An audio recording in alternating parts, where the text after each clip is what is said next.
मुंबईमध्ये एमसीए मैदानावर खासदार आणि बॉलिवूड सेलिब्रिटींच्या क्रिकेट सामन्यांचं आयोजन करण्यात आलंय आणि या कार्यक्रमासाठी राज्यपाल सीपी राधाकृष्णन, केंद्रीय मंत्री अनुराग ठाकूर, खासदार श्रीकांत शिंदे, बॉलिवूड सेलिब्रिटी आणि विविध पक्षांचे खासदार उपस्थित होते। टीबी हारेगा देश जीतेगा या टॅगलाईन खाली या सामन्याद्वारे टीबी मुक्त भारताचा संदेश देण्यात आलाय। दरम्यान या सामन्यामध्ये सेलिब्रिटींच्या टीमनं बाजी मारली आहे।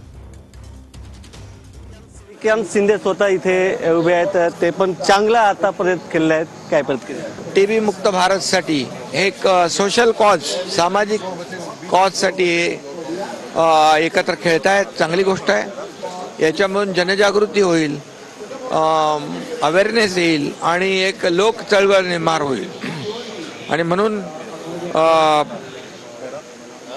मॅच दोन्ही टीम मजबूत आहेत, अच्छा प्रदर्शन आहे, चांगलं प्रदर्शन आहे, चांगले खेळतायत।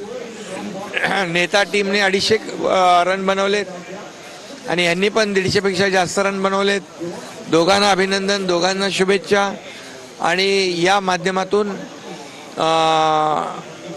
टीबी मुक्त भारत होईल। टीबी हारेगा देश जितेगा। टीबी मुक्त भारत हे अभियान गेले अनेक वर्ष या देशाचे प्रधानमंत्री नरेंद्र मोदी साहेबांच्या नेतृत्वाखाली आम्ही पुढे घेऊन जातोय।